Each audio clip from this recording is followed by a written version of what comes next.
What is up, diecast collectors? This is OBB, the diecast news guy, and welcome everybody to another Mini GT diecast review. And today, for all you IMSA fans out there, you better be excited about this next one because I guess you could say it's going to be popping your socks off quite a bit. But yeah, this is a really cool diecast I picked up at Gutswear Racing all the way back at Road Atlanta. But guess what, my friends? You can pick this up at the IMSA tent right now, or go to Gutswear Racing at the track or online, and they will have this in stock because this is a car that you're probably not going to see at this year's 24 Hours of Daytona, but it still is a really nice car. This is a pretty historic diecast to get, man, because it is on the Gear Racing 2020 24 Hours of Daytona, the Lamborghini Huracan GT3 Evo number 19, as I just mentioned, for Gear Racing. But I guess I should say I'm quite the gearhead. But yeah, this is, I think, the first time I'm actually reviewing a Lamborghini Huracan. So how about that, man? I am really excited, and as you guys can see right there, we got ourselves the packaging, which is pretty cool. Anybody who's a big fan of comic books, you are probably going to get quite the kick out of this. But yeah, this is another cool limited edition collectible that you can get right now at your various dealers I just mentioned. And this is, I believe, one of 4,800, so a little bit more than the 4 GT car. And on the back, not really much exciting right there, but there's all the license if you guys want to see that, because that way I'm not reviewing an illegal product. But anyways, let's go ahead and start off the diecast review and the unboxing of the 2020 Rolex 24 Hours driven by Gear Racing and the Lamborghini Huracan GT3 Evo. And alrighty, folks, we got this diecast out of its box, and before we get things started, let's look at the little collector box that comes with this. As I've just mentioned on my other diecast review, that if you guys are familiar with the NASCAR Authentics line from Spin Master, this is gonna look pretty cool because clamshell packaging is quite well, I guess you could say, yeah, it's kind of pain in the butt. So I mean, for that, Mini GT gives you the option to collect your cars in a box, or you can keep them in the packaging. But in this case, you know me, I like feeling the diecast in my hands, even though I'm wearing gloves. Got a feeling that's gonna be a bad "that's what she said" joke. But anyways, getting back to this diecast, we got ourselves a Lamborghini. A Lamborghini that, yeah, I just said on the introduction, but we are not going to see a Lamborghini for this year coming up for the Rolex 24, which is pretty odd to say. But this right here, I'm sure a lot of you guys are pretty much just on a rocking your socks off right now. Be like, whoa, this thing is bright, this thing is beautiful, it's colorful, and it definitely is. I mean, yeah, my camera might like to overexpose a lot of things, but this thing is absolutely immaculate. And like I said, this is the first time I'm actually reviewing the diecast model from Mini GT of their Lamborghini Huracan GT3 Evo. So pretty cool reviewing a GT3 car. I mean, heck, the last time I did that was probably when I reviewed those Acura GT3 cars, which I'm sure you guys liked. But if you guys haven't already, check that out, because heck, that's gonna be a good video to watch if you guys are on an IMSA diecast reviewing, I don't know, binge watch or something like that. But yeah, this is the Gear Racing Lambo, driven by all female drivers. And I think that's the main reason why this diecast is pretty cool, because not only it's a colorful car, this is kind of considered pop art, but this is supposed to represent female representation in motorsports. As you guys can see, I mean, I think Gear Racing has done this in the past. I'm kind of disappointed that they didn't made like the Caterpillar, or I don't know if they did made the Caterpillar. They had the Caterpillar sponsorship. They had all female drivers of this same car as well, but I think it was from a few years ago.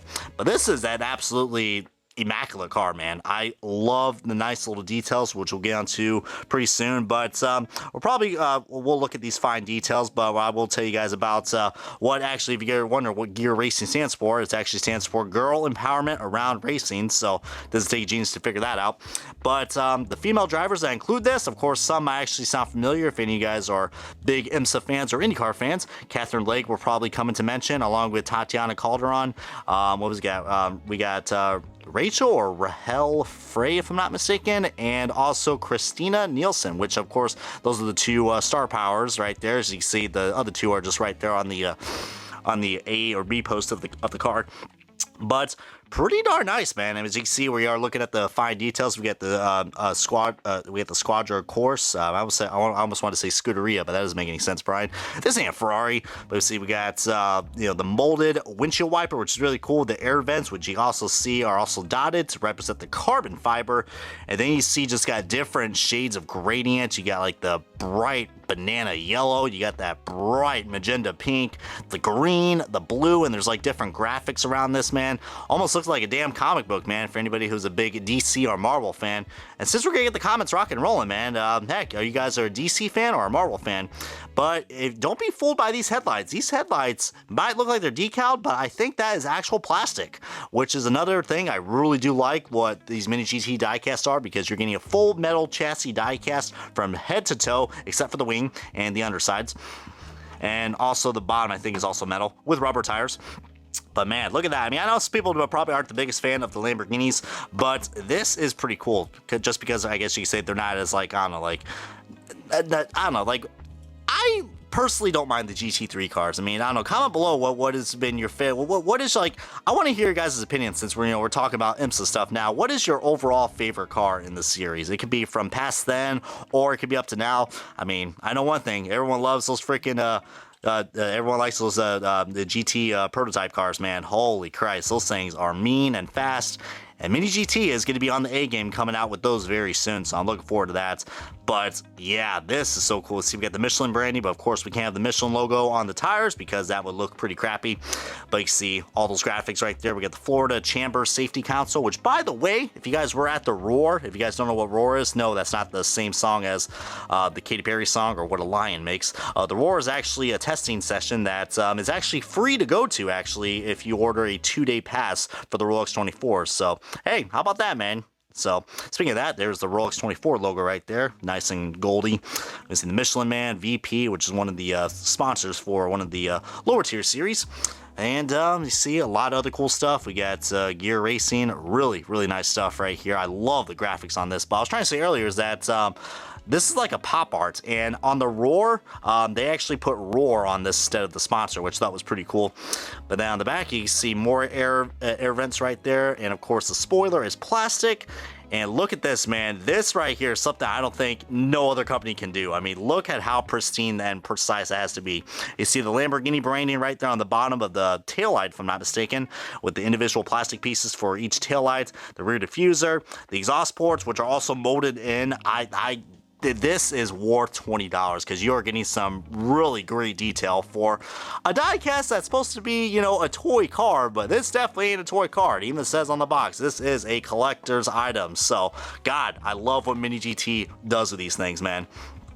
But of course, definitely do watch out with this wing. I feel like it will break if you give it some force. The wings are also, well, not wings, the freaking, could you imagine if the wings were rubber? Kind of reminds me of that Mazda 787B diecast that came out from Hot Wheels. But now that is plastic, but the mirrors are actually rubber, which I thought was pretty cool. Never thought they would get actually bright green rubber on this, but yeah, looks pretty cool. Do you like that? You see the LED scoring panel right there, but just so many cool graphics on this, man.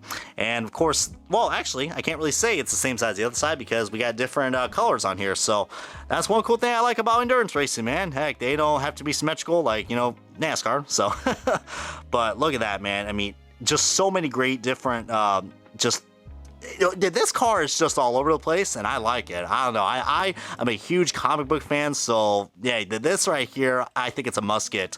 But let's actually go ahead and let's take a look, a comparison, which I usually like to do these things, of a Hot Wheels car, just show you guys just how detailed this is. So right here is a Huracan.